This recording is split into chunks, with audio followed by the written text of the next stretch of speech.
Hello, everyone, from Muirfield Village. Dom Tiberi, joined by Nicole Sheeran and Adam King. And the 2026 50th anniversary of the Memorial Tournament is in the books. And, guys, certainly plenty of drama today as JT Poston played 33 holes today and wins in a 2-hole sudden death playoff. Amazing. Beating Ryan Gerard. They were both 12 under par. And he makes the par putt on the second playoff hole where Gerard ended up with a bogey. To win it, he gets that handshake. And I'll say it again, this guy, after what he did Friday by shooting a 65 in a tornado, basically, when nobody could score, put himself in position to win. That kid deserved to win. You know, deserve to win is something you don't always see on tour. I mean, I think I could argue Tommy Fleetwood played an incredible round. Yes, Wyndham Clark was up there as well. But there was a moment when Gerard poured in what was a 40-foot putt on 17. It felt like it was the winning putt. I thought in my mind, okay, there's your marked shot. And good for JT Poston. His answer on 18 was amazing, where he put his approach shot was perfect, and he gave himself the great opportunity to make that putt, force the playoff, and then in the playoff, he was the best golfer of the week out there. And that's, at the end of the day, that's who you want to win. It was surprising at times to see it got so close. I mean, I think we all knew it was going to tighten up. I didn't think there was going to be a world. We were on 14, and we turned and looked, because you don't know what's going on. And Poston had actually dropped to 9 under. He wasn't in the lead anymore. And I didn't see a world where that was going to happen today. It's really hard to hold a lead in these signature events. All I'll say for him, Poston, is that you're right. He went backwards a bit. He had a couple issues, couple hiccups, but he battled back. He fought hard. And to me, he played the best this week. And again, that's the reason, Nicole, I feel like he deserved to win it. The other thing I want to say is, wow, 50th anniversary. Yeah. That was a fitting ending. I mean, 33 holes those guys played, Poston and Gerard.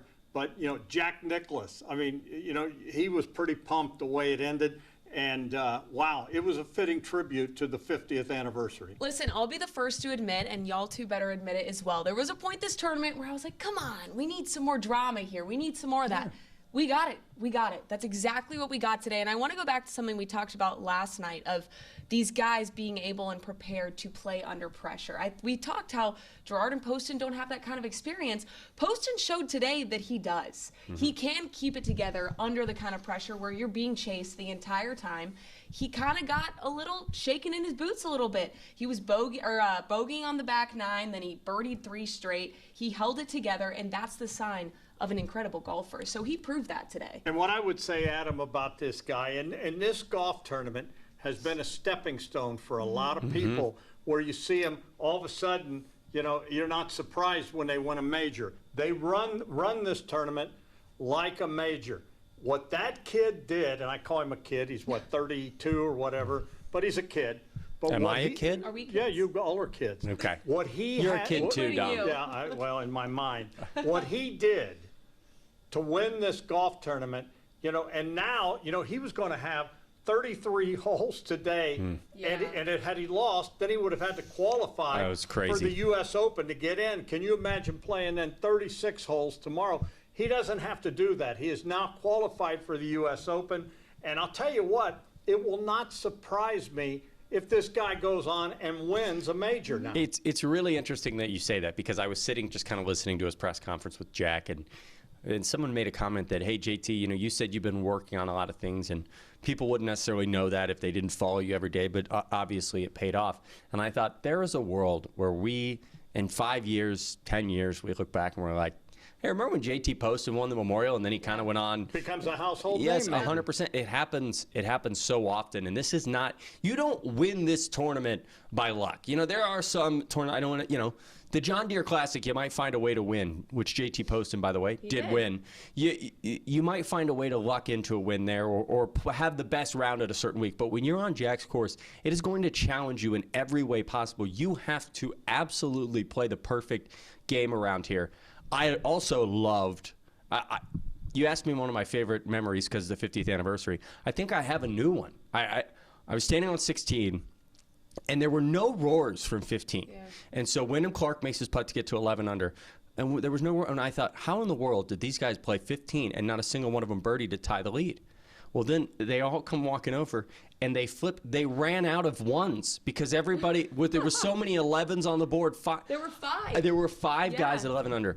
It was one of the coolest reactions I've ever seen from a crowd. People just so excited that there were 2 holes to play, and we knew there was one way or another this was ending in the greatest drama you could imagine. You know, Nicole, sometimes, and you know, this was my 46th memorial. Sometimes we take for granted, I think, how special this thing is. But today really drove home the point how special it was. And as Adam said, you got 5 guys at one point all tied for the lead at 11 under, and you know, some people thought that they may run away and a big score or whatever, and 12 under wins it. And it was, you know, just the drama and all that. I mean, it was really fun to watch. And you know, you get a tingly feeling. Yeah, you do. It. Get a little chills. We are in this business because of the adrenaline rush. Imagine how those guys out there on the green were feeling. I would hate it. We were feeling a different kind of nerves, but excitement for these guys. I mean, personally, I have never witnessed in person a playoff in golf.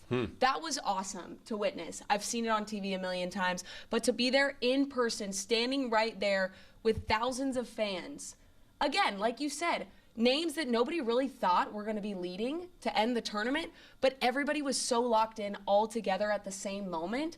That was cool to witness. And give credit to Gerard. I mean, Yes. and I know Oh my because gosh, I know, I mean, that guy played. He played his heart out. And again, 33 holes of golf. Poston wasn't the only one who played that many holes of golf. Gerard was right there, giving him a run for his money. He sunk that, like you said, almost 40-foot putt on 17. You thought that was the winning shot. He was there till the very end. He just missed that putt to win it. But you know what? He was there. Adam, I want to, before we put a wrap on this, a couple things. Jack Nicklaus, I know you got to visit with him, but he really enjoyed this. You could tell. We were standing right there as it ended, and he really had a ball. And, you know, I think he's starting to reflect a little bit because, you know, he and Barbara were talking, and just the gallery that was there and the drama was there. I mean, and, you know, none of that would be possible without Jack and Barbara creating this. I don't think anyone can ever just comprehend what has to be going through Jack's mind. The idea that he's sitting there in that chair. Mind you, there's a camera that did not leave his, I mean, it was just locked in on him for 40 minutes straight. And it just, this guy said, I want to bring golf back to Central Ohio. I want to deliver what is the Masters to Columbus, Ohio. And he did it in such an amazing scale that now you can look around and the 18th green is absolutely just covered in people. And every person there, it's not just every person there has their memorial story. I did that fun kind of goofy piece earlier in the week where I had people write them down on, and it was so cool to just listen because you have yours. Congratulate your first playoff now. Yeah, and so, mine. and like, I just, it's so amazing. Some people say that golf isn't the best sport in the world. And Nicole knows this because on Sundays, I have my golf Sundays where we're working and I've got it cranked up because I love it. It's one of the greatest sports because it is so enduring mentally. And what those guys went through today was just amazing to watch. And it was just, honestly, what a celebration for 50 years. And this is not an easy hole to walk. No. 33 holes on this golf course. All right, real quick, 2027 right around the corner. You going to pick Scotty? And Bernard Langer is going to be the honoree. We were all trying to figure out who it was going to be. And Jack had a funny line saying to you, Adam, that he's probably going to play till he's 105. So they want to honor him. But, you know, you forget how good Bernard was in his prime. Yeah. He was a Masters champion. Yeah. I mean, what a guy to have be your honoree. We've talked about all the past honorees that we've seen at the Memorial Tournament, and they continue to perform and produce incredible people to honor the game and, of course, honor it at Muirfield. It's pretty cool. Well, when you think of Bernhard, I mean, that's a staple name in golf. I said to you as we were on the green, it escaped my mind for a second. Been playing forever. Yeah, I mean, and so to have him out here, it'll be a great honor. 51 years of the Memorial Tournament.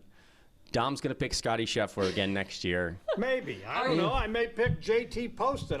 There you go. You think he would? I like that kid now. Yeah. I'm a big fan of his. Yeah. We just want to say thank you to all you folks for watching. And, Jack appreciates all of you. We want to thank our incredible crew, Dan Pushkar, the one and only Dan Paziak, the one and only Travis. Why didn't you say the one and only? The one and only Dan Pushkar. The one and only Dan Pushkar, Dan Paziak, Travis, Yep. and Scott Doling. Scott Doling was out here. Jeff Hogan came out. And Abby. Bobby. Yeah. Bobby's a home run hero. Bobby's fabulous. And so's Abby. And thank you to these two guys. Oh, you don't have to thank. These You're guys, forced to work with me. No, these two guys make it happen. I just, I'm old and they're young and they do all the good stuff, So, Very surprisingly, JT Poston has only won, he's won 3 tournaments, the John Deere and the Memorial Tournament. Bobby Metcalf was also there at the John Deere Classic, so he might have a good luck charm in our producer. Bobby Metcalf could be our leprechaun. There he is. Yes, And I think that's the lucky charm. perfect way to sign off our Memorial coverage. All right. That's Adam Kagan. That's Nicole Sheeran. I'm Dom Taberry. Keep it on 10 TV and the 10 TV stream for the best sports coverage there is.